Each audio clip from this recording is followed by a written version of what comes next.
Admiral Lydia Warren stared at the screen. Red dots were everywhere. Each one was an alien ship. Each one meant death. Her hands gripped the edge of the command table as she watched Earth's last defense line break apart. "How many ships left?"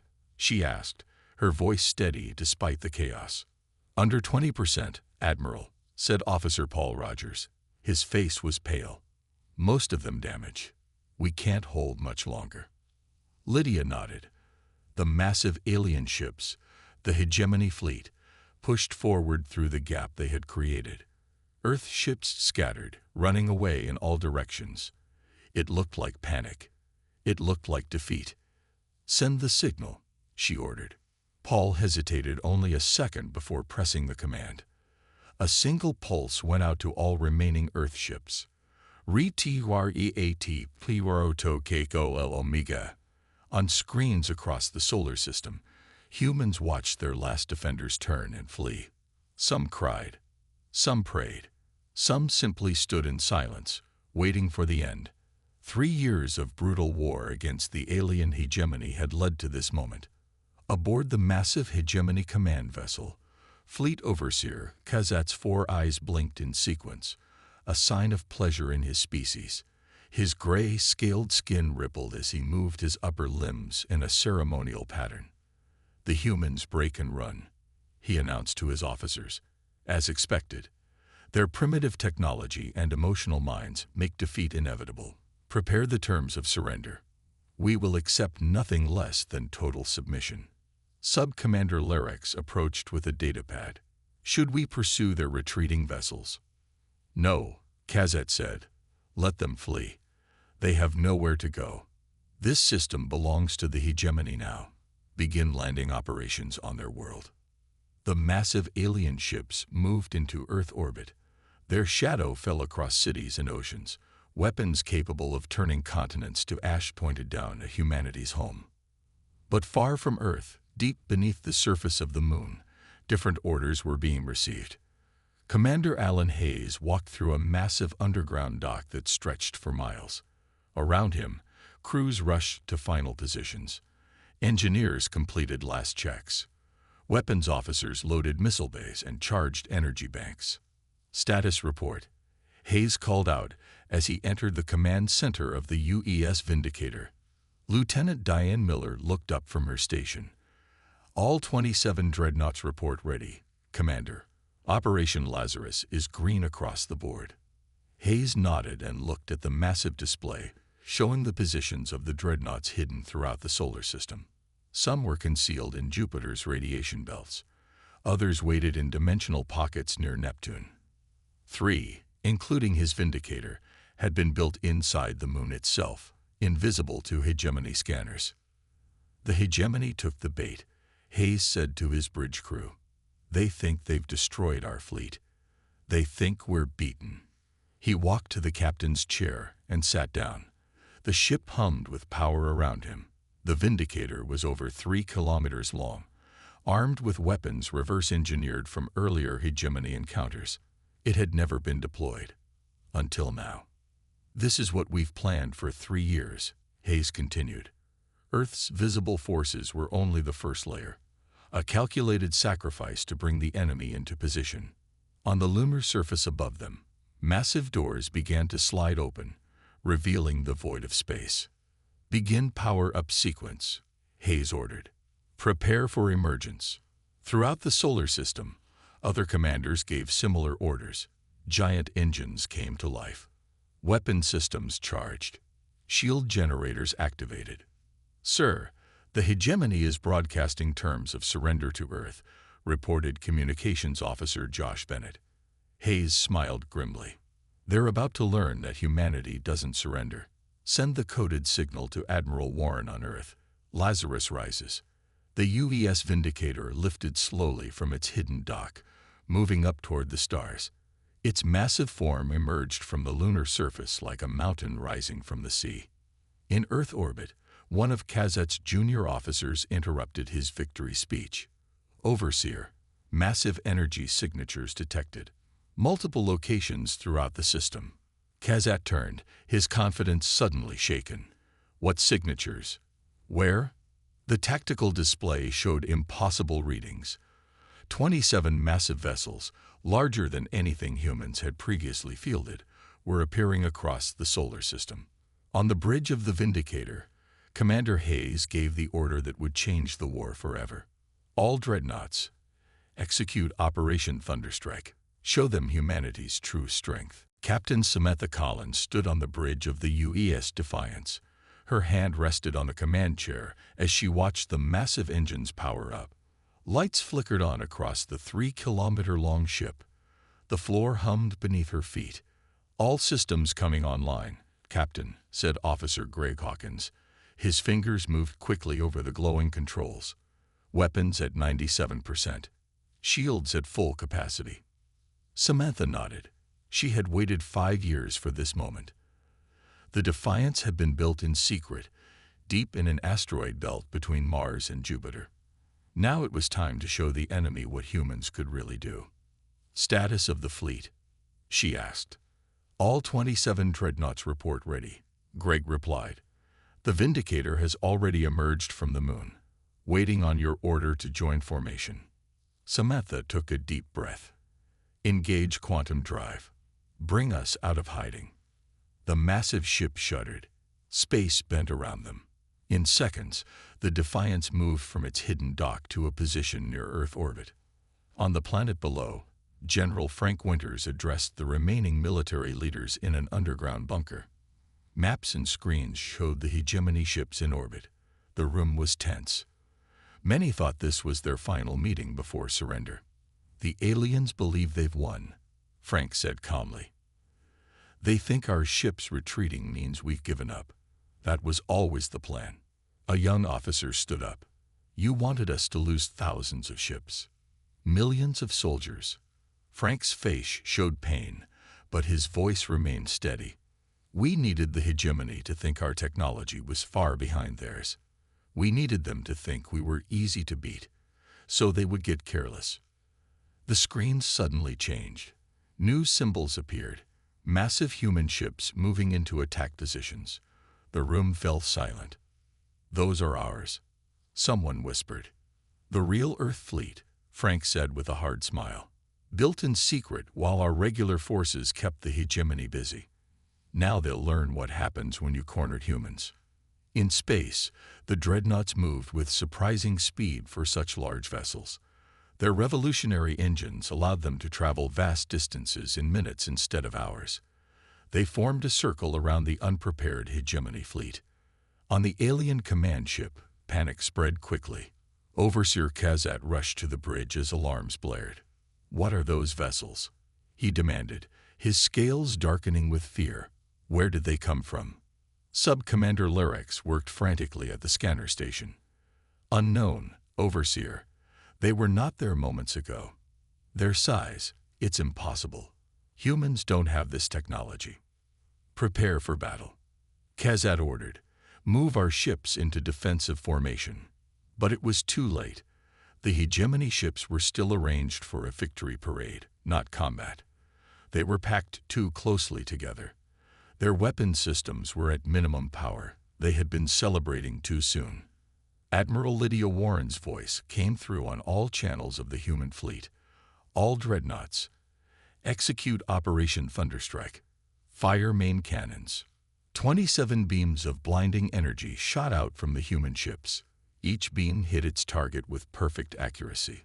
Hegemony vessels exploded into clouds of metal and fire. Ships that had previously taken dozens of Earth vessels to damage were now being cut in half by single shots. Captain Collins watched from the Defiance as her ship's main cannon tore through 3 alien cruisers. Target their command vessels next, she ordered. Don't let them regroup. The Defiance's weapons officer, Lieutenant Ellie Jordan, entered the new targeting coordinates. They're trying to move into defensive positions, Captain. Too late for that, Samantha said. They had 3 years to learn about us. They should have realized humans never show all their cards at once. On Earth, people watched in amazement as the night sky lit up with explosions. The hegemony ships that had looked so unstoppable just hours before were now breaking apart like toys. Hope returned to faces that had been filled with despair. In his bunker, General Winters received updates from the space battle. The first strike had destroyed nearly 30% of the hegemony fleet. The aliens were in disarray, scrambling to respond to an attack they never thought possible. "Send word to all resistance cells on occupied planets," he ordered. "Tell them the real war has just begun." The Dreadnoughts continued their assault, moving in perfect coordination. The ships represented everything humanity had learned during 3 painful years of war. Every weakness discovered, every alien technology studied and improved upon. On the bridge of the Vindicator, Commander Hayes watched the hegemony fleet burning. "Signal the second wave," he ordered. "It's time to take back what's ours." Lieutenant Eric Daniels sat at the tactical station on the UES Vindicator. His hands moved quickly over the glowing controls. The massive screen in front of him showed the positions of all ships in the battle. Red dots for the hegemony, blue dots for Earth's dreadnoughts. "Enemy vessels attempting to regroup near Mars," Eric reported. "They're trying to form a defensive line." Commander Hayes nodded from his command chair. "They recover quickly. Target their communication relays first. Let's keep them confused." Eric entered the commands. The Vindicator's weapons systems locked onto 3 hegemony ships that were coordinating the alien response. Beams of energy shot across space, turning the targets into expanding clouds of debris. "Direct hit," Eric announced. "Hegemony communication network is breaking down." The bridge crew cheered, but Hayes raised his hand for quiet. "This is just the beginning. The hegemony still outnumbers us 5-1. They're just disorganized right now." On the other side of the battle, Overseer Kazet fought to control this panic. Around him, the hegemony command center was in chaos. Officers rushed between stations. Alarm sounds filled the air. The display showed more of their ships being destroyed every minute. "How is this possible?" Kazat demanded, his many limbs moving in agitation. "These humans were primitives. We destroyed their fleet." Sub-Commander Larek studied the incoming data. "The ships we destroyed were decoys, Overseer. Old vessels, weak shields, minimal weapons. These new ships..." He paused, his 4 eyes blinking rapidly. "These are something else entirely." "Fight back," Kazat shouted. "We are the hegemony. We have conquered 12 systems. We will not be defeated by monkeys." Larex gave orders to the remaining fleet. The surviving hegemony ships began to move in a more organized way. They formed into battle groups and targeted the nearest Earth dreadnought. Aboard the UES Resolute, Captain Nicole Martinez watched as 50 hegemony vessels turned toward her ship. "They're concentrating fire on us," said her weapons officer, Steve Wright. His face showed concern. "That's a lot of firepower heading our way." Nicole remained calm. "Activate adaptive shields. Rotate frequencies based on their attack patterns. Remember our training. These ships were built to take punishment." The hegemony vessels fired together. Energy beams and missiles streaked toward the Resolute. The space around the dreadnought lit up as its shields absorbed the assault. The massive ship shook, but remained intact. "Shields holding at 70%, Steve reported with surprise in his voice. "The adaptive technology is working. Their weapons are less effective with each hit." Nicole allowed herself a small smile. "Now it's our turn. Target their lead vessels and fire main cannons." The Resolute's weapons came to life. Beams of energy cut through space, hitting 3 hegemony battleships. The alien vessels broke apart under the assault. Throughout the solar system, similar battles played out. The human dreadnoughts were taking damage but holding together. The hegemony ships were falling in greater numbers. On Earth, people watched the battle through telescopes and public screens. Many had given up hope just hours ago. Now they cheered as the mysterious new human fleet fought back against the invaders. In an underground bunker in what used to be Denver, civilians huddled together watching a small screen. "Where did these ships come from?" an old man asked. "Why didn't we use them before?" A former military officer shook his head. We were waiting, building, planning. All those battles we lost, they were just buying time. On Mars, where the hegemony had built their main base, human resistance fighters watched the space battle from hidden bunkers. For 2 years, they had fought a desperate guerrilla war against the occupiers. Now hope returned. Resistance leader Olivia Reeves gathered her team around a radio. "Earth hasn't forgotten us," she said. "The real fight is just starting. Prepare the charges. When those dreadnoughts reach Mars orbit, we'll hit every hegemony installation simultaneously." Back on the Vindicator, Commander Hayes received updates from all 27 dreadnoughts. 3 were reporting heavy damage. 1, the UES Dauntless, had lost weapon capabilities but was still maneuverable. "Form attack pattern Delta," Hayes ordered the fleet. "Focus fire on their heavy cruisers. Don't let them coordinate their defense." The human ships moved with surprising grace for their size. Their formation shifted, creating a sphere that trapped many of the hegemony vessels inside. "The trap is set," Hayes said quietly. "Now we close it." Sub-Commander Larex barely escaped as his ship broke apart around him. Warning lights flashed.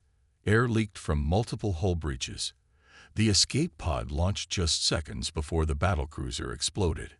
His small pod drifted through the debris field that had once been the pride of the hegemony fleet. Through the viewport, Larex watched as more alien ships joined the growing cloud of wreckage. His 4 eyes blinked rapidly, a sign of extreme distress in his species. "Attention all surviving vessels," Larex broadcast on the emergency channel. "Regroup at coordinates 227 to 389. Form defensive formation." Slowly, the remaining hegemony ships that received his message began to move. Of the original 300 vessels that had surrounded Earth, less than 200 remained. Many were damaged. All were in shock at the sudden reversal of fortune. On the hegemony command ship, Overseer Kazet watched the tactical display with growing horror. His upper limbs trembled as more of his fleet disappeared from the screen. "How?" he demanded of his officers. "How did the humans hide such weapons? Such technology?"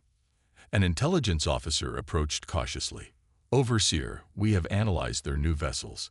They appear to use modified versions of our own technology, weapons and shields we lost in earlier battles. The humans have been studying us." Kazet's scales darkened with rage. "They tricked us. Let us destroy their weak ships while building these monsters. We still outnumber them," the officer said. "Our remaining ships can form a counterattack. We must target one dreadnought at a time instead of spreading our fire." Kazet nodded slowly. "Yes, organize our remaining forces. We will show these humans the true might of the hegemony." The surviving alien ships began to move with new purpose.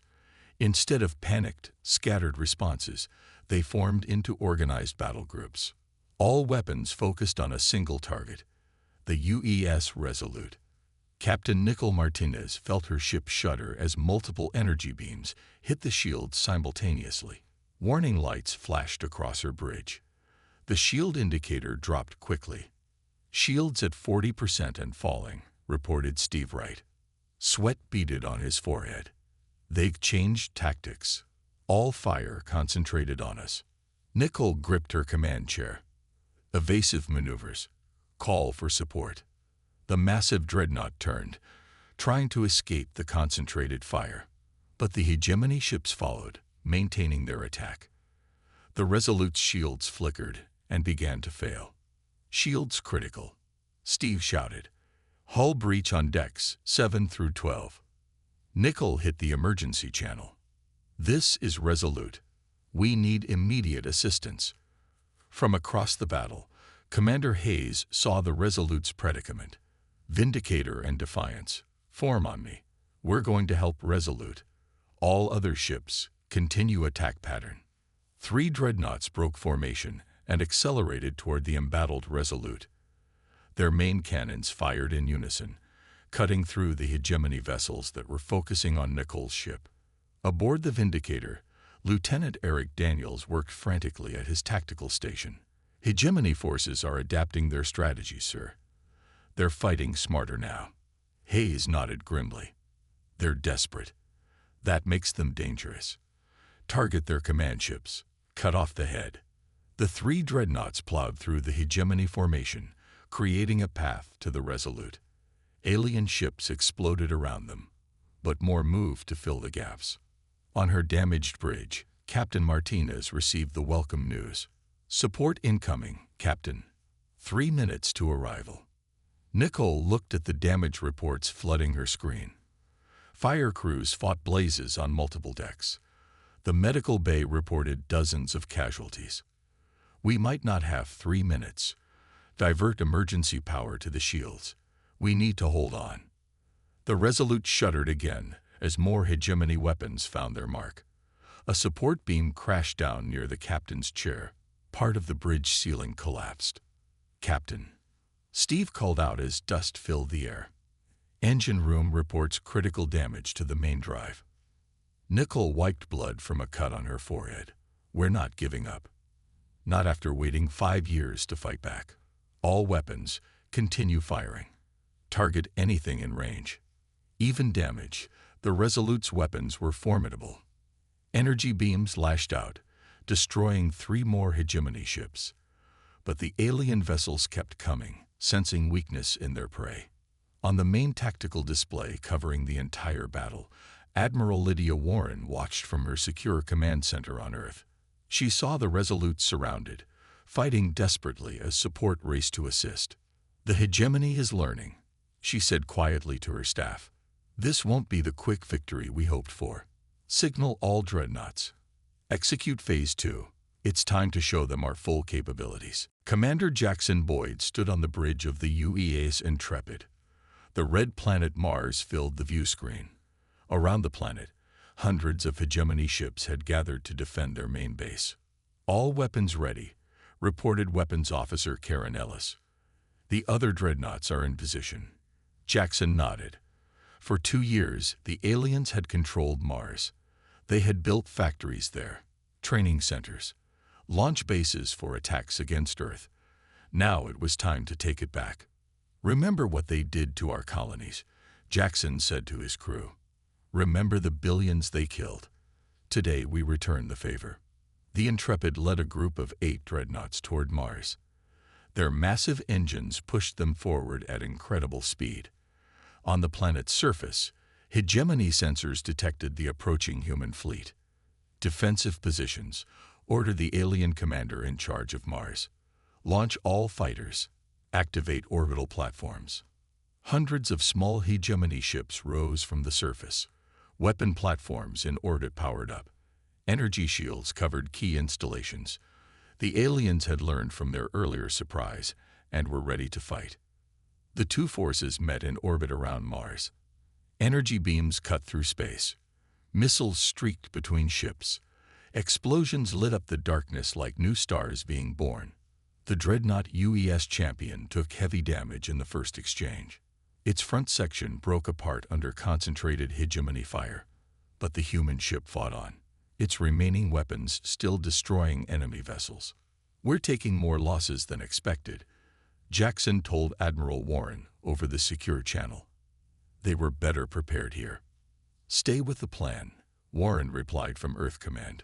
The Mars Resistance is counting on us. Below, on the red planet's surface, Resistance leader Olivia Reeves and her fighters watched the battle in the sky. For 2 years, they had hidden in caves and old mining tunnels. They had attacked small hegemony patrols, sabotaged equipment, stolen supplies, survived. Now Olivia checked her watch as explosions flashed overhead. Almost time, she told her fighters. When the dreadnoughts break through, we hit every alien base simultaneously. Her second-in-command, Ben Harris, handed out the last of their explosives. Some of us won't come back from this, he said quietly. If we win today, it will be worth it, Olivia replied. This is what we've waited for. In orbit, the battle grew more intense. 2 human dreadnoughts had been destroyed. 4 more were damaged. But the hegemony was losing ships faster.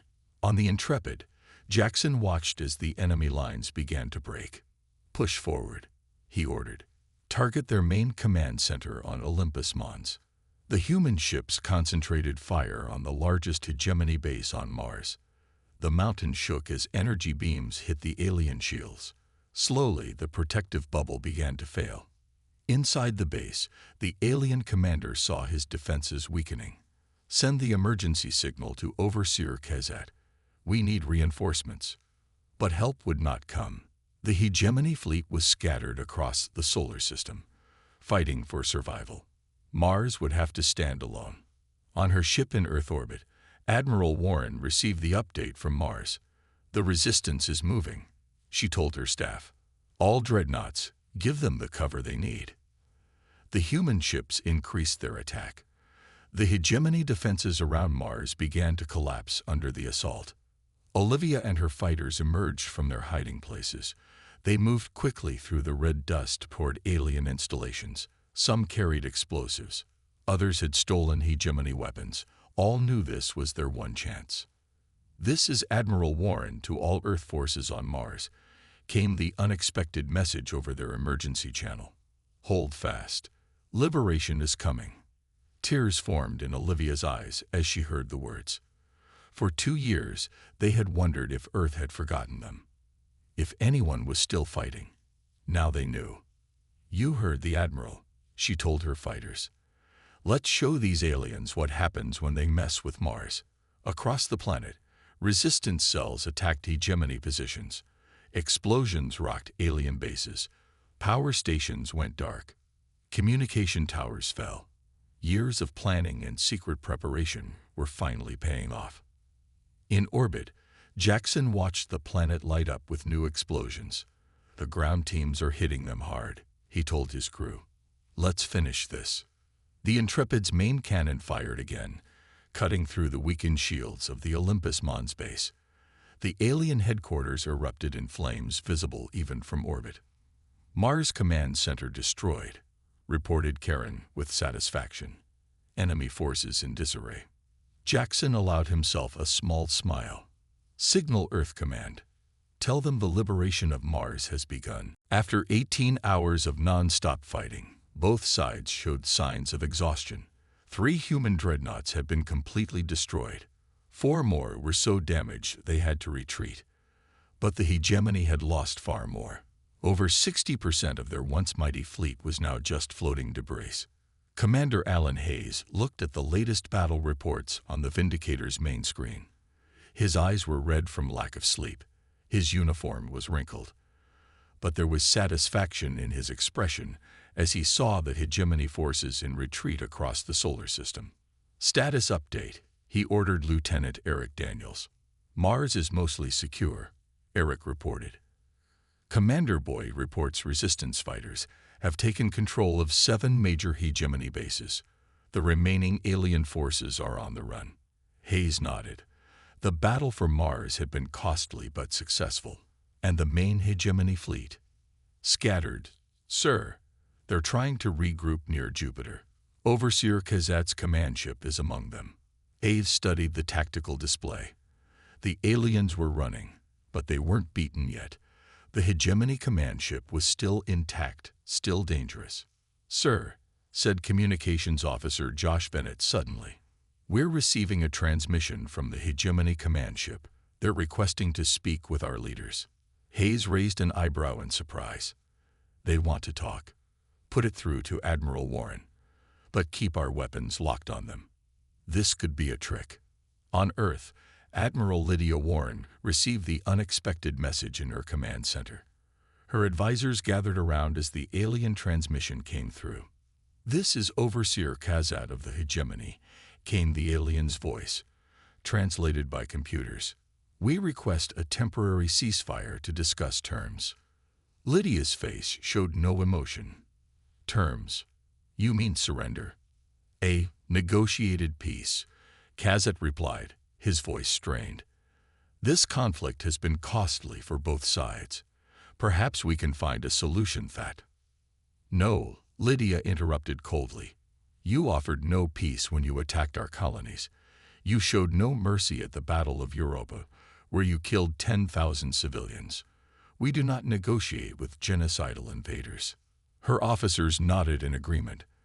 For 3 years, the hegemony had shown only cruelty in their campaign to conquer Earth. Now that they were losing, they suddenly wanted to talk. The time for talking was before you attacked us, Lydia continued. Now you will face the consequences of your actions. She cut the transmission and turned to her staff. Signal all dreadnoughts. Continue the attack. No mercy. In space, the human ships moved toward the regrouping hegemony fleet near Jupiter. Their weapons charged for another assault. On the alien command ship, Overseer Kazat received Earth's answer with rage. His scales turned deep red with anger. They reject our offer, he hissed to his officers. After we showed them mercy. Sub-Commander Larex, who had been rescued from his escape pod, stood nearby. Mercy, Overseer. We bombed their colonies, destroyed their cities, killed their people.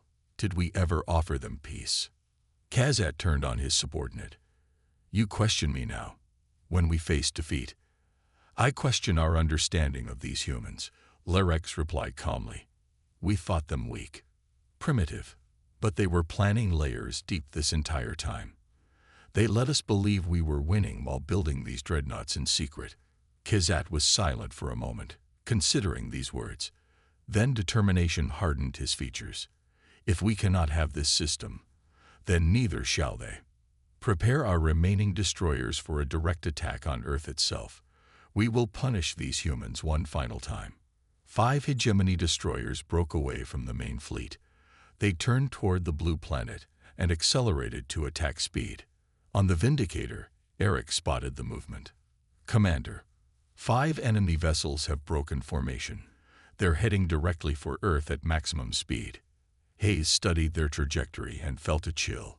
They're going for a suicide run on the planet. Signal Admiral Warren. We can't intercept them in time from our position. The 5 hegemony ships pushed their engines to the limit. They had weapons that could devastate entire continents. If they reached Earth, millions would die in a final act of alien vengeance. Hayes watched helplessly as the destroyers raced toward humanity's homeworld. His dreadnoughts were too far away to stop them. The hegemony would have their revenge after all. Is there nothing we can do? He asked, more to himself than his crew. That's when Admiral Warren's voice came through the channel, calm and confident. Don't worry, Commander. We still have one more surprise for our unwelcome guests. Captain Ryan Mitchell of the UES Dauntless watched the tactical display with growing alarm. His dreadnought had taken heavy damage in the earlier fighting. Half its weapons were offline. The engines were running at reduced power, but he could still see the 5 hegemony destroyers racing toward Earth. Admiral, we have inbound hostiles on direct course for the homeworld, he reported to Warren. Intercept is impossible with our current positioning. Then we reveal our final card, Warren decided from her command center on Earth. Her finger hovered over a red button that had never been used before. Activate the orbital defense grid. Around the planet Earth, thousands of small satellites that had appeared dormant suddenly came to life. These devices had been placed in orbit years before the war started. They looked like ordinary communication satellites or space debris. The hegemony had ignored them, focusing on Earth's ships and ground defenses instead. Now they powered up, revealing their true purpose. What's happening? Overseer Kazat demanded as new energy signatures appeared around Earth. What are those devices? The hegemony sensors operators worked frantically to identify the threat. They appear to be some kind of defense system. Overseer. Thousands of them in a network around the planet. Will they stop our destroyers? Kazat asked. Before anyone could answer, the space around Earth lit up. The satellite network created a web of energy connecting each device to others nearby. The web grew until it covered the entire planet in a protective bubble. The 5 hegemony destroyers reached this energy field at full speed. The first ship touched the barrier and immediately broke apart. Its pieces scattered across space like a broken toy. The second and third ships tried to avoid the same fate by changing course, but it was too late. They too hit the energy web and were destroyed instantly. The fourth ship managed to slow down. Its captain tried desperately to turn away, but the web expanded outward, catching the destroyer and cutting it in half. Only the fifth ship escaped by making an emergency jump back toward Jupiter. From the Vindicator, Commander Hayes watched in amazement. "The orbital defense grid," he said quietly. "So that's why we had to keep it secret until now." Lieutenant Eric Daniels looked confused. "Sir, what exactly are we seeing?" "Another project built in secret while we fought the conventional war," Hayes explained. "Thousands of linked defense satellites placed in orbit over the last 5 years. Together, they create an impenetrable shield around Earth." On the Hegemony command ship, Overseer Kezet received the news with horror. The surviving destroyer captain reported what he had seen. "Their entire planet is shielded," the captain said, his voice shaking. "Our weapons cannot penetrate it." Kazet's scales turned pale, a sign of extreme fear in his species. "We never understood them," he realized. "We thought them primitive, but they were planning layers deep this entire time." Sub-Commander Lyric stepped forward. "Overseer, we should consider immediate withdrawal from this system. The humans have technologies we never suspected. This battle is lost." Kazet wanted to argue, but the tactical display showed the truth. His fleet was in ruins. Earth was protected, and the human dreadnoughts were now moving to encircle his remaining ships. "Signal all vessels," he ordered finally. "Prepare for emergency jump out of the system. We must report what we've learned to the Hegemony Council." But Admiral Warren had anticipated this move. She opened a channel to all dreadnoughts. "This is the end. No Hegemony vessel leaves this system alive. Execute final attack pattern." The human ships moved into position, forming a sphere around the remaining alien vessels. Their main cannons charged for a coordinated strike. On Earth, billions of people watched the space battle through telescopes and public screens. After 3 years of fear and loss, they were witnessing the destruction of their enemy. In bunkers and shelters, in the ruins of cities and in underground bases, humans looked up at the sky with hope for the first time since the war began. At her command console, Admiral Warren gave the final order. "All dreadnoughts, fire." 20 dreadnoughts fired simultaneously. Their energy beams converged on the Hegemony command ship. No shield could withstand such concentrated power. Overseer Kazet had time for one final thought about how completely he had underestimated humanity before his ship disappeared in a blinding explosion. The remaining Hegemony vessels, seeing their leader destroyed, broke formation and tried to escape in all directions. But the human ships were ready. They hunted down each alien vessel with methodical precision. "Send word to all human settlements and colonies," Warren ordered her communications team. "Tell them the Hegemony fleet is destroyed." 1 month after what people now called the Battle of Solar Liberation, Earth began to heal. The cost had been enormous. Billions dead across multiple colonies, cities reduced to rubble, entire ecosystems destroyed. But humanity had survived. In the rebuilt United Nations headquarters in New Geneva, Admiral Lydia Warren stood before the assembled world leaders. Her uniform was decorated with medals, but her expression remained serious. "Today we honor the sacrifices made to secure our future," she said to the crowded room. "The Hegemony believed they could break us. They were wrong." The audience applauded. Many had tears in their eyes. Everyone had lost someone in the 3-year war. "We did what was necessary," Warren continued when the room quieted. "We played the long game. We sacrificed our conventional forces to buy time. We kept our true strength hidden until the perfect moment." In the front row, Commander Alan Hayes sat with the other surviving dreadnought captains. His ship, the Vindicator, was currently in orbit undergoing repairs. Of the original 27 dreadnoughts, only 19 remained. Each had paid a heavy price in the final battle. After the ceremony, Captain Samantha Collins of the UES Defiance visited the memorial wall that had been erected outside the building. It displayed the names of all those lost in the war. The wall stretched for nearly a mile. Samantha ran her fingers across the cool stone, stopping at certain names. Her brother, 2 cousins, countless friends and colleagues, so many sacrifices to achieve victory. Lieutenant Eric Daniels joined her at the wall. He walked with a slight limp now, an injury from the final battle that would never fully heal. Was it worth it? He asked quietly. Samantha didn't answer immediately. She thought about the billions who had died, the planets that would take generations to recover, the psychological wounds that might never heal. They came to exterminate us, she finally replied. Instead, they taught us how to fight like them, ruthlessly, deceptively, and without mercy. The galaxy now knows that humans are not to be underestimated again. In space, the surviving dreadnoughts were being repaired and improved. Engineers worked day and night to incorporate what they had learned during the battle. New weapons were installed, better shields, faster engines. Humanity had been forced to become a military power to survive. Now they would use that strength to ensure their safety among the stars. At the space dock orbiting Mars, Commander Jackson Boyd supervised the repairs to his ship, the Intrepid. Nearby, Resistance leader Olivia Reeves watched with interest. After 2 years of fighting on the ground, she had recently accepted a position with the Earth fleet. "Will we go after them?" she asked Boyd. "The hegemony homeworld." Jackson nodded. "Admiral Warren believes we can't risk them coming back with a larger force.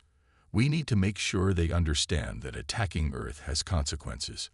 Olivia looked at the massive dreadnought. It was hard to believe that just 1 month ago, she had been fighting with homemade explosives and stolen weapons. Now she would be joining the crew of this incredible ship on its mission to the stars. On the bridge of the UES Vindicator, Commander Hayes looked at the latest intelligence reports. The surviving hegemony ships had fled to their home system, 12 light-years away. They were preparing defenses, expecting Earth to simply rebuild and recover. They didn't realize that humanity was already coming for them. "Navigation," Hayes ordered. "Plot a course to the hegemony homeworld. We launch in 3 days." His crew worked efficiently around him. They had changed during the war. Everyone had. Humanity had faced extinction and emerged stronger, more united, and more determined than ever before. Admiral Warren joined him on the bridge. "Are we ready, Commander?" Hayes nodded. "The fleet is at 90% capacity. The dreadnoughts have been upgraded with what we learned in the battle. The crews are ready." Warren looked at the star map showing the hegemony home system. "This war isn't truly over until we ensure they can never threaten us again." 3 days later, 19 dreadnoughts emerged from Earth orbit. Their massive forms were silhouetted against the sun as they prepared to jump to light speed. Inside each ship, crews prepared for the battles ahead. They carried with them the hopes of every human left in the solar system. The hegemony had started this war thinking that humans were weak. They had learned their mistake too late. Now it was time for humanity to take its place among the stars, not as victims, but as conquerors. The dreadnoughts activated their engines, creating bright flashes of light visible from Earth. Then they disappeared into the darkness, carrying humanity's vengeance to distant stars.